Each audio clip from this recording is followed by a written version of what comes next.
Mesdames, Messieurs, chers téléspectateurs d'Africa 24, bienvenue. Merci de nous rejoindre dans cette émission, une émission qui s'intéresse aujourd'hui à la situation sécuritaire sur le continent africain avec beaucoup de foyers de tension. Comment en est-on arrivé là? Que penser des différentes approches de solutions qui sont proposées de ça et là? Autant de questions que nous allons poser à notre invitée, Madame Janine Ella Abatan. Elle est chercheure à l'Institut d'études et de sécurité. Merci d'avoir accepté notre invitation. Merci. Quel état des lieux pouvez-vous faire aujourd'hui de la situation sécuritaire sur le continent africain?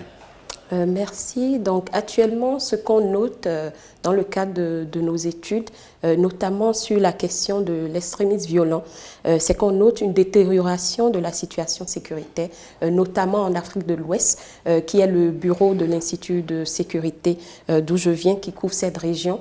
On note une multiplication d'attaques perpétrées ou revendiquées par des groupes extrémistes violents. On note aussi une multiplication de ces groupes-là et la création de nouvelles coalitions ici. Je pense aux groupes de soutien à l'islam et aux musulmans qui opèrent au Mali, au Niger, au Burkina Faso, qui a une coalition faite de la Katiba Massina dans Sardine, de Al-Qaïda au Maghreb islamique et aussi de Al-Mourabitoun. Une tendance aussi qu'on a vue, c'est que la plupart, les membres, les leaders de ces groupes, mais aussi les membres de ces groupes, proviennent de plus en plus des localités où ces groupes sont actifs, où ces groupes sont présents. Et on voit aussi que leurs cibles sont de plus en plus ambitieuses. L'attaque contre le camp de la mission intégrée des Nations Unies pour la stabilisation du Mali en avril 2018, l'année passée. Et on note une expansion de la menace au-delà du Sahel. Au départ, la menace était limitée au nord du Mali en 2012 avec l'occupation, mais depuis là, on a noté une expansion vers le centre du Mali et les pays frontaliers maintenant, tels que le Burkina Faso et d'autres pays, font face aussi à cette menace. Un état des lieux quand même assez alarmant, hein? Mais comment est-ce qu'on en est arrivé là quand on sait que ces peuples ont vécu toujours en parfaite harmonie et quel a été l'élément déclencheur de tous ces foyers de tension qu'on observe aujourd'hui? Est-ce qu'il y a des causes lointaines? Et si oui, lesquelles? Et quelles sont les causes immédiates? Donc, comme vous l'avez dit, l'état des lieux est assez alarmant et l'expansion de cette menace montre en quelque sorte la limite des réponses développées depuis pour faire face à cette menace dont les causes remontent d'il y a des années. La plupart des réponses développées dans le contexte de l'Afrique de l'Ouest pour lutter contre l'extrémisme violent ont été des réponses sécuritaires, des réponses militaires. C'est vrai que la réponse militaire est importante pour affaiblir les groupes, mais à elle seule, elle n'est pas suffisante. Il faut que ces réponses soient complétées par des réponses non militaires. Oui, mais ça, c'est les solutions. Mais je disais, mais comment est-ce qu'on en est arrivé là quand on sait que ces peuples avaient toujours vécu en parfaite cohésion? Mais qu'est-ce qui a pu les opposer à ce point où on prend les armes contre son frère d'hier? Donc, c'est dans le cadre des recherches qu'on a menées au Mali, au Burkina, au Niger, on voit que ces problèmes-là et les groupes exploitent des vulnérabilités qui existent depuis longtemps. Des vulnérabilités liées à la gouvernance dans nos pays, des vulnérabilités liées à des conflits mal gérés, les conflits fonciers, les conflits liés à la transhumance, aux tensions communautaires. Donc, ces groupes-là exploitent des vulnérabilités qui existent déjà pour pouvoir s'implanter et aussi opérer au sein de ces communautés-là. Les jeunes, la jeunesse en général, c'est eux qui sont beaucoup plus impliqués, c'est eux qui sont plus impactés par ce phénomène-là. Alors, quel conflit il y a eu? Quelle est la chose qu'il y a eu qu'on n'a pas pu régler au niveau de la jeunesse et que cette jeunesse-là trouve son bonheur désormais dans la prise des armes? Donc, comme vous l'avez dit, la plupart du temps, quand les gens prennent les armes, c'est que les autres mécanismes de résolution de conflits ne sont plus effectifs dans la résolution de conflits ou sont faibles dans la résolution de conflits. Maintenant, revenons à la question des jeunes. Dans le contexte en Afrique, de façon générale, quand on parle de la jeunesse, quand on parle des jeunes, c'est vraiment difficile de définir parce que ça dépend du pays, mais aussi du contexte culturel. Quelqu'un qui a 45 ans peut se considérer jeune si cette personne n'a pas franchi toutes les étapes qui mènent à l'âge adulte, telles que se marier, quitter le foyer parental. Et effectivement, comme vous l'avez dit, au sein des rangs de ces groupes, on retrouve des jeunes. Mais dans le cas d'une étude qu'on a menée en 2016 au Mali, qui s'est intéressée aux raisons qui poussent les gens à se retrouver dans ces groupes-là, on s'est rendu compte que les gens dans ces groupes ont entre 17 et 75 ans. Donc, ce qui prouve qu'il n'y a pas que des jeunes dans ces groupes. Et dans les réponses, ce facteur doit être pris en compte. C'est vrai que quand on pense aux combattants, on pense à des jeunes, ils ont besoin de personnes vaillantes pour lutter. Mais ils ont besoin de plusieurs personnes. Les groupes ont besoin de différents types de personnes pour des rôles différents.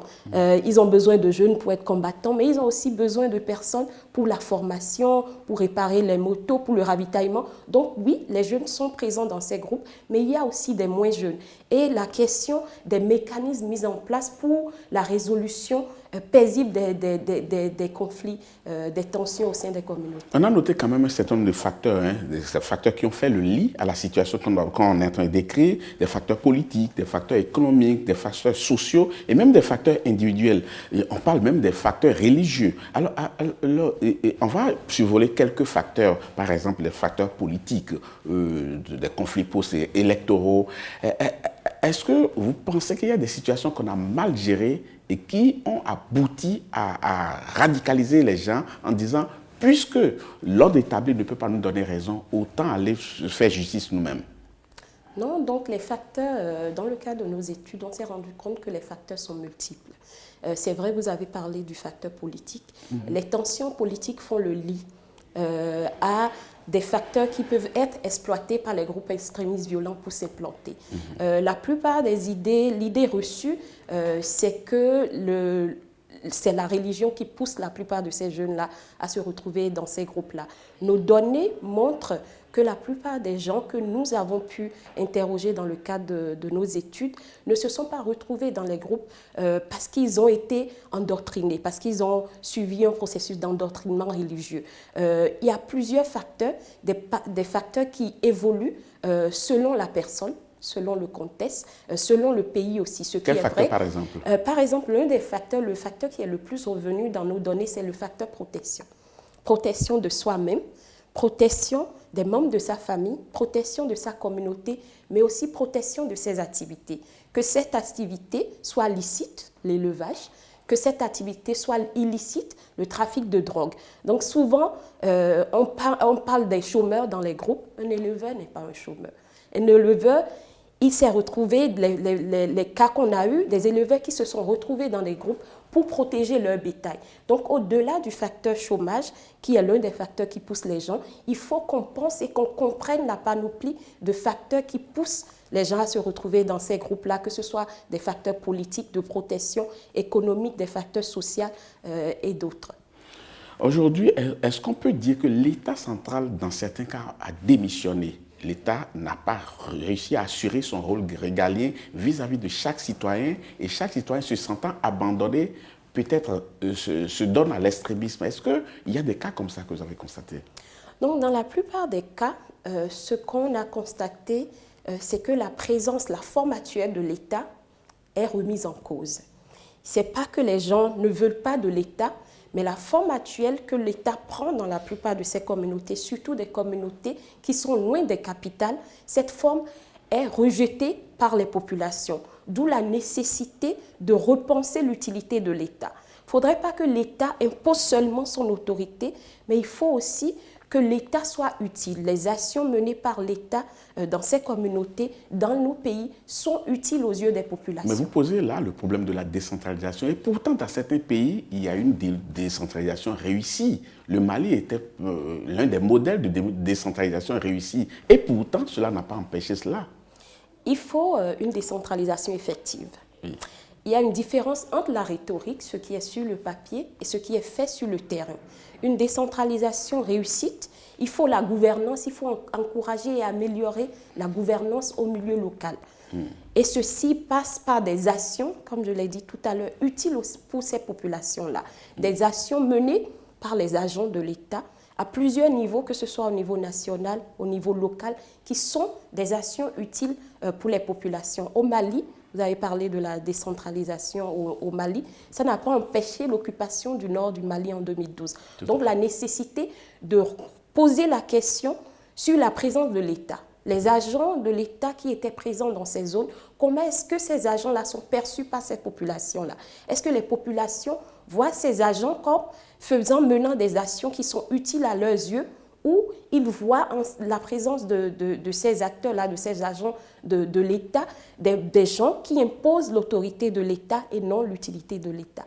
En tout cas, aujourd'hui, quand on fait une visite de tout ce qui se passe sur les foyers de tension, on constate quand même que le pouvoir central perd du terrain et tente de le reconquérir, et par conséquent, on note plusieurs réactions, et les premières réactions sont militaires. Est-ce que c'est toujours efficace? Je ne suis pas sûr. Et on voit aussi, on fait des dialogues, on signe des accords. Est-ce que tout cela est efficace? Entre autres questions que nous allons revisiter tout à l'heure, mais avant, on va marquer une pause. Chers téléspectateurs, on vous retrouve dans quelques instants.